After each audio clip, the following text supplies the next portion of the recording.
Sa iba pang pangyayari dahil sa nalalapit na ang pagdiriwang ng Kapaskuhan, pinaghandaan na ng Metropolitan Manila Development Authority o MMDA ang magiging pagbigat ng daloy ng trapiko. Kaya naman gumawa ng mga alternatibong ruta ang ahensya at ilang panukala para ngayong Christmas season. Alamin natin yan sa ulat ni Maan Primero.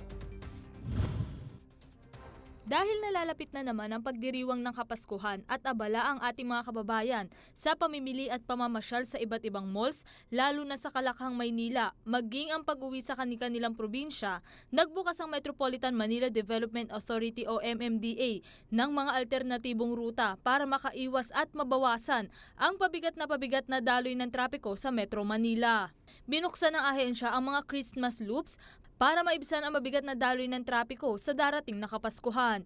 Kabilang ang Blue Loop na rutang mula Makati patungong Quezon City southbound, ang Red Loop na mula naman sa Makati patungong Quezon City northbound, ang Orange Loop naman na mula sa SLEX patungong MOA, at Brown Loop na mula sa SLEX Skyway naman patungong MOA. Meron din na tinatawag na airport loops.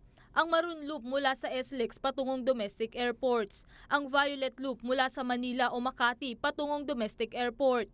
Green Loop na mula sa Manila o Makati SLEX o Skyway patungong domestic airports. At Gold Loop na mula sa Manila o Makati patungo naman sa NAIA Terminal 1 at Terminal 2. Kabilang din sa paghahanda ng ahensya ang pagpapalit ng mall hours mula sa 11 a.m. hanggang 11 p.m.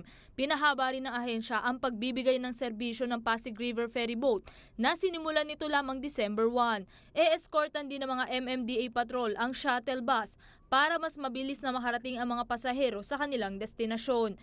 Ipinahihinto rin ang road reblocking mula sa December 5 ngayong taon hanggang January 5, 2015. Maging ang mga road repair sa Metro Manila maliban sa malalaking proyekto ng DPWH at emergency leak repairs ng linya ng tubig.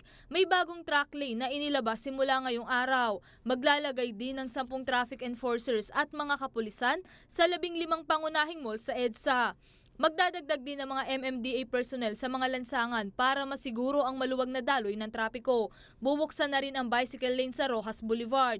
Magkakaroon din ng dagdag na libreng sakay ng bus sa mga malls para sa mga empleyado.